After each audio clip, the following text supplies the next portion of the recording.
Cambridge English, Ielts 12, Tests 5 to 8. Published by Cambridge University Press and Cambridge English Language Assessment 2017. This recording is copyright. CD 1. Test 5.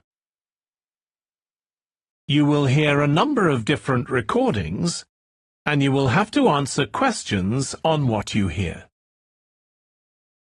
There will be time for you to read the instructions and questions, and you will have a chance to check your work. All the recordings will be played once only. The test is in 4 sections. At the end of the test, you will be given 10 minutes to transfer your answers to an answer sheet. Now turn to Section 1.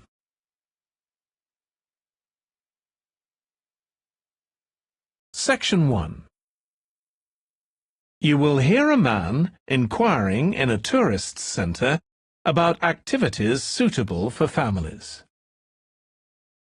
First, you have some time to look at questions 1 to 4.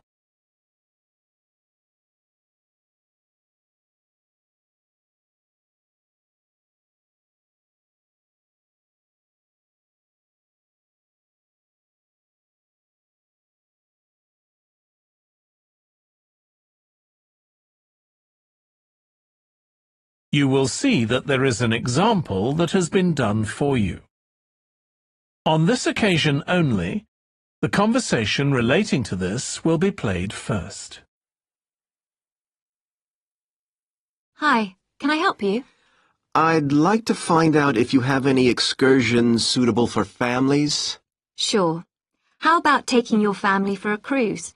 We have a steamship that takes passengers out several times a day. It's over 100 years old. The cruise takes place on a steamship. So steamship has been written in the space. Now we shall begin. You should answer the questions as you listen, because you will not hear the recording a second time. Listen carefully and answer questions 1 to 4. Hi, can I help you? I'd like to find out if you have any excursions suitable for families. Sure. How about taking your family for a cruise? We have a steamship that takes passengers out several times a day. It's over 100 years old. That sounds interesting. How long is the trip?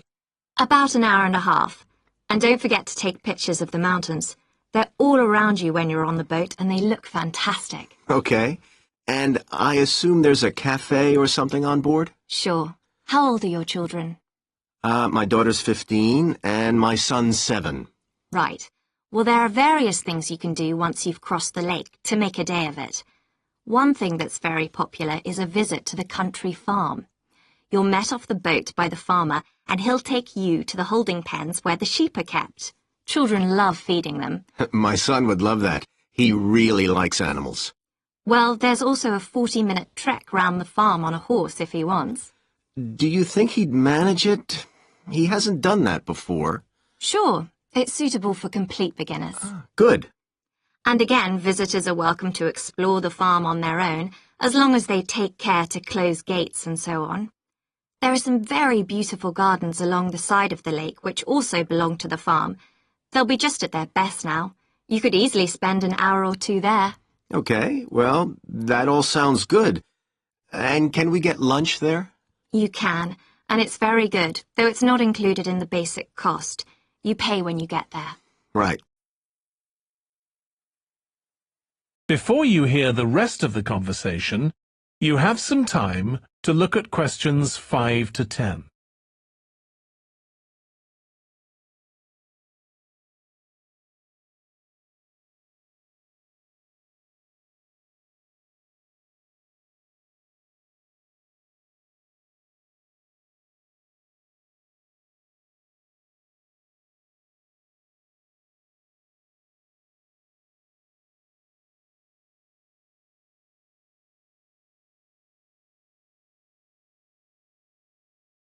Now listen and answer questions 5 to 10. So, is there anything else to do over on that side of the lake? Well, what you can do is take a bike over on the ship and then go on a cycling trip. There's a trail there called the Back Road. You could easily spend 3 or 4 hours exploring it, and the scenery's wonderful. They'll give you a map when you get your ticket for the cruise. There's no extra charge. What's the trail like in terms of difficulty? Quite challenging in places. It wouldn't be suitable for your 7-year-old. It needs someone who's got a bit more experience. Well, my daughter loves cycling, and so do I, so maybe the two of us could go, and my wife and son could stay on the farm. That might work out quite well. But we don't have bikes here. Is there somewhere we could rent them? Yes, there's a place here in the city. It's called Ratcheson's. I'll just make a note of that. How do you spell it? Ratchesons.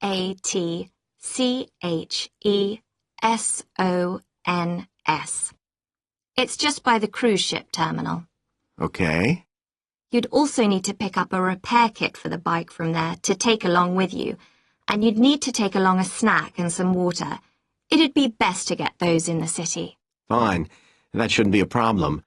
And I assume I can rent a helmet from the bike place. Sure, you should definitely get that. It's a great ride, but you want to be well prepared because it's very remote. You won't see any shops round there or anywhere to stay, so you need to get back in time for the last boat. Yeah. So what sort of prices are we looking at here? Let's see. That'd be 1 adult and 1 child for the cruise with farm tour. That's $117, and an adult and a child for the cruise only, so that's $214 altogether. Oh, wait a minute. How old did you say your daughter was? 15. Then I'm afraid it's $267 because she has to pay the adult fare, which is $75, instead of the child fare, which is $22. Sorry about that. That's okay. So how do we find... Section 2. You will hear a restaurant manager talking to a small group of new staff who are starting work as kitchen assistants in a restaurant. First, you have some time to look at questions 11 to 16.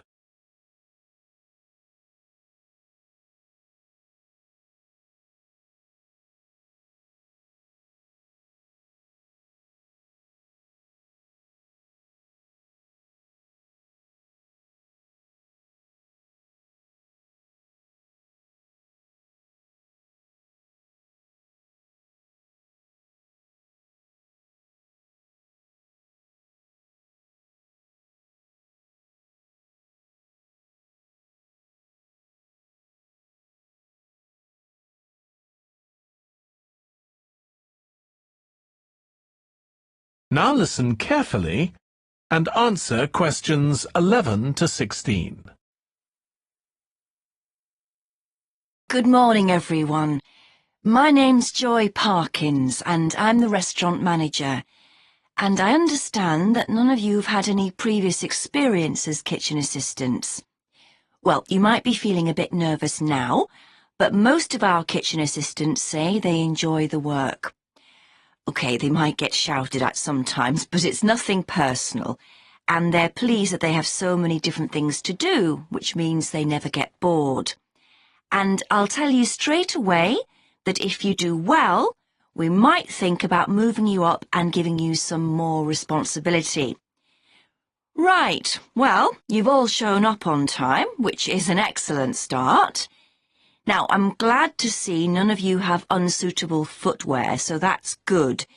You need to be careful as the floors can get very wet and slippery. Those of you with long hair have got it well out of the way, but some of you'll need to remove your rings and bracelets. Just put them somewhere safer today, and remember to leave them at home tomorrow, as they can be a safety hazard.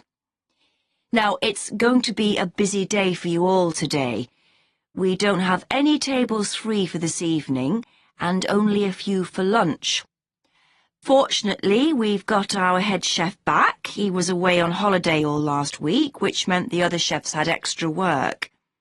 Now, I'll tell you a bit more about the job in a minute, but first some general regulations. For all of you, whatever your age, there's some equipment you mustn't use until you've been properly trained, like the waste disposal system, for example, for health and safety reasons. Then I think there are 2 of you here who are under 18. That's Emma and Jake, isn't it? Right, so for you 2, the meat slicer is out of bounds, and of course none of you are allowed to use the electric mixer until you've been shown how it works. Now, you may have heard that this can be a stressful job, and I have to say that can be true. You'll be working an 8-hour day for the first week, though you'll have the chance to do overtime after that as well if you want to. But however long the hours are, you'll get a break in the middle. What you will find is that you're on your feet all day long, lifting and carrying, so if you're not fit now, you soon will be. You'll find you don't have much chance to take it easy. When someone tells you to do something, you need to do it straight away. But at least we do have a very efficient air conditioning system compared with some kitchens. Before you hear the rest of the talk, you have some time to look at questions 17 to 20.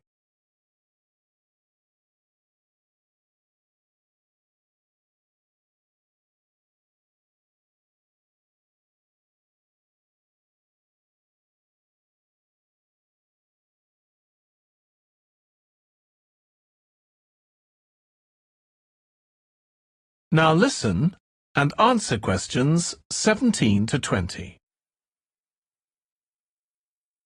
Now, let me tell you about some of the people you need to know.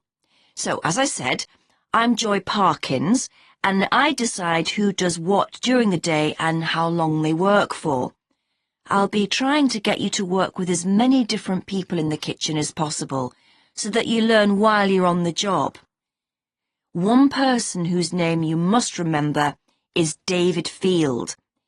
If you injure yourself at all, even if it's really minor, you must report to him, and he'll make sure the incident is recorded and you get the appropriate treatment. He's trained to give basic treatment to staff himself, or he'll send you off somewhere else if necessary. Then there's Dexter Wills. He's the person you need to see if you smash a plate or something like that. Don't just leave it and hope no one will notice. It's really important to get things noted and replaced, or there could be problems later. And finally, there's Mike Smith. He's the member of staff who takes care of all the stores of perishables.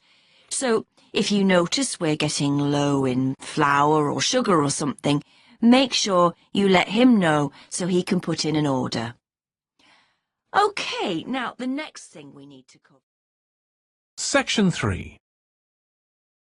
You will hear 2 students called Trudy and Stuart, who are both studying to be librarians, discussing a paper that they are going to write together. First, you have some time to look at questions 21 to 23.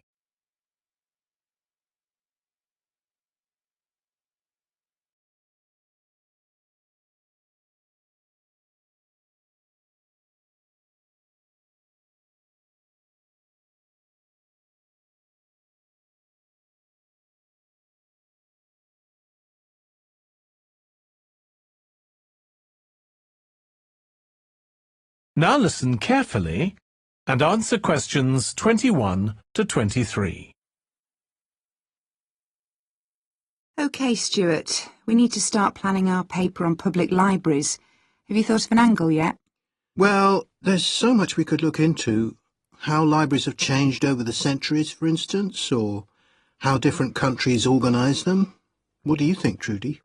Maybe we should concentrate on this country and try and relate the changes in libraries to external developments, like the fact that far more people can read than a century ago, and that the local population may speak lots of different languages. We could include something about changes in the source of funding too.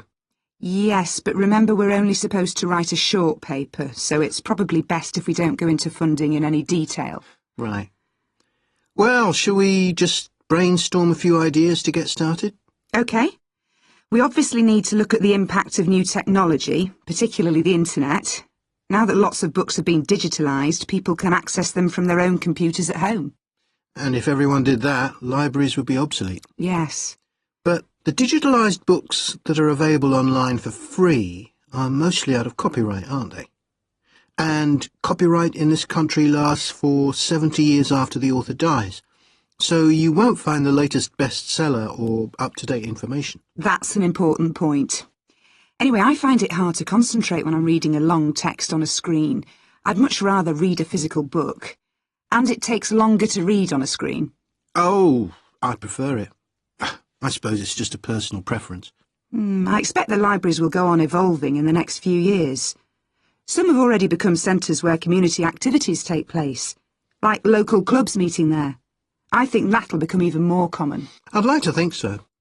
And that they'll still be serving their traditional function, but I'm not so sure. There are financial implications after all. What I'm afraid will happen is that books and magazines will all disappear and there'll just be rows and rows of computers. They won't look anything like the libraries we're used to. Well, we'll see. Before you hear the rest of the discussion, you have some time to look at questions 24 to 30.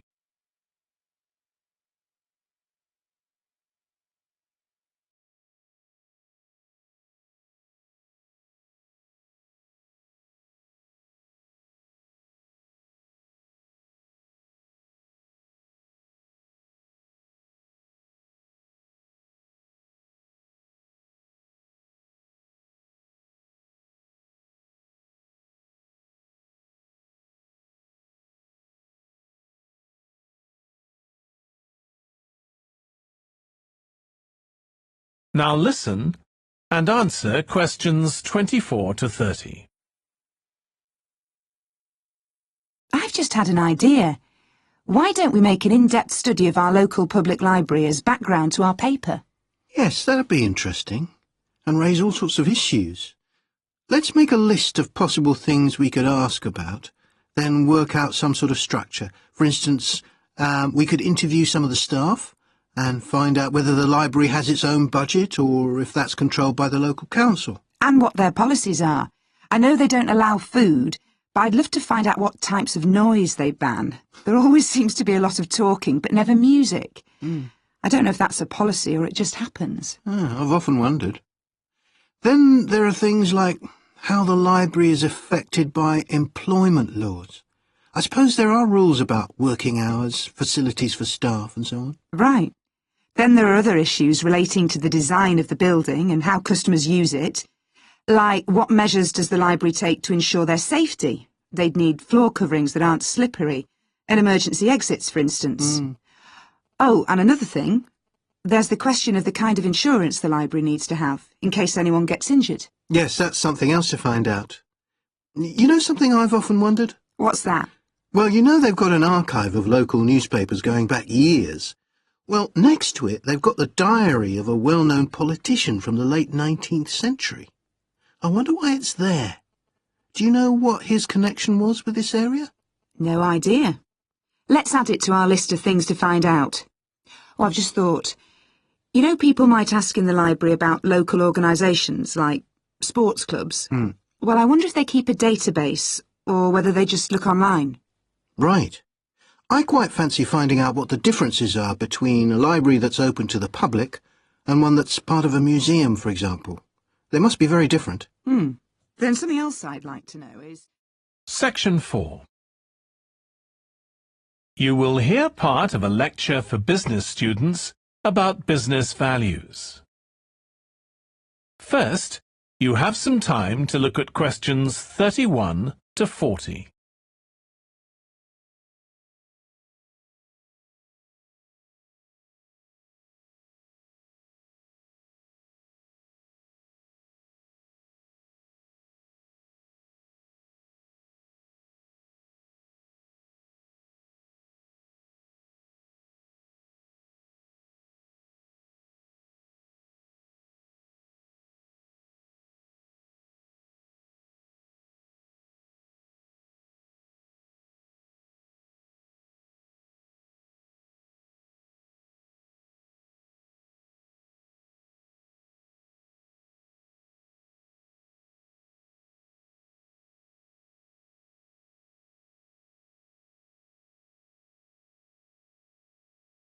Now listen carefully and answer questions 31 to 40. In public discussion of business, we take certain values for granted. Today, I'm going to talk about 4 of them: collaboration, hard work, creativity, and excellence. Most people would say they're all good things. I'm going to suggest that's an oversimple view. The trouble with these values is that they're theoretical concepts, removed from the reality of day-to-day business. Pursue values by all means, but be prepared for what may happen as a result. They can actually cause damage, which is not at all the intention.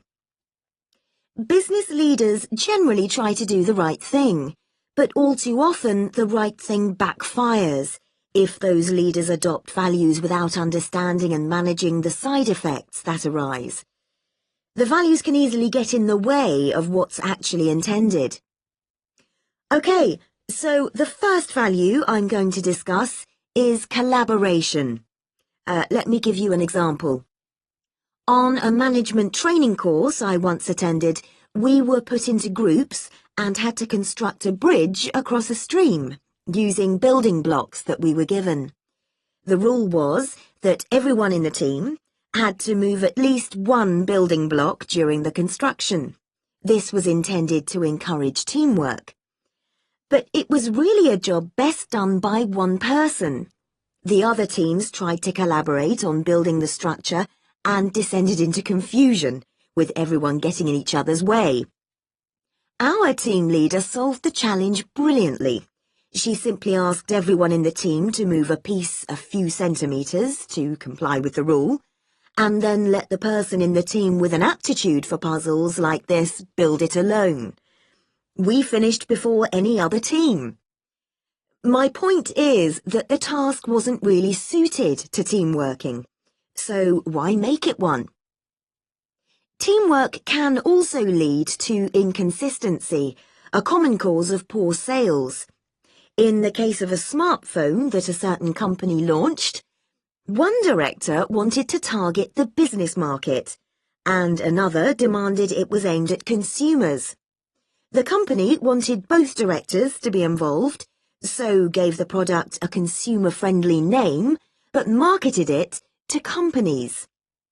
The result was that it met the needs of neither group. It would have been better to let one director or the other have his way, not both.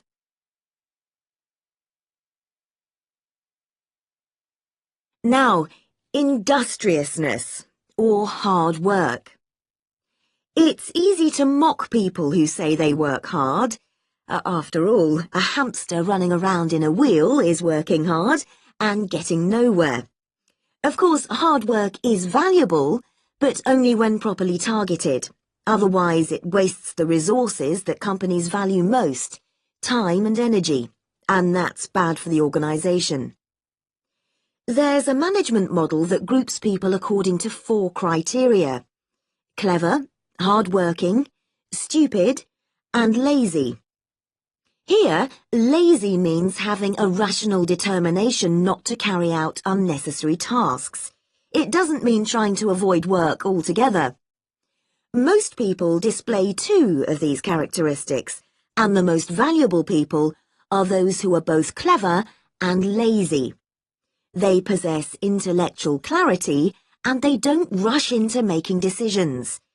They come up with solutions to save the time and energy spent by the stupid and hard-working group. Instead of throwing more man-hours at a problem, the clever and lazy group looks for a more effective solution. Next, we come to creativity. This often works well. Creating an attention-grabbing TV commercial, for example, might lead to increased sales. But it isn't always a good thing. Some advertising campaigns are remembered for their creativity without having any effect on sales. This happened a few years ago with the launch of a chocolate bar. Subsequent research showed that plenty of consumers remembered the adverts, but had no idea what was being advertised. The trouble is that the creator derives pleasure from coming up with the idea and wrongly assumes the audience for the campaign will share that feeling. A company that brings out thousands of new products may seem more creative than a company that only has a few, but it may be too creative and make smaller profits. Creativity needs to be targeted to solve a problem that the company has identified. Just coming up with more and more novel products isn't necessarily a good thing. And finally, excellence. We all know companies that claim they strive for excellence, but it takes a long time to achieve excellence. In business, being first with a product is more profitable than having the best product. A major study of company performance compared pioneers, that is, companies bringing out the first version of a particular product, with followers, the companies that copied and improved on that product. The study found that the pioneers commanded an average market share of 29%, while the followers achieved less than half that, only 13%, even though their product might have been better.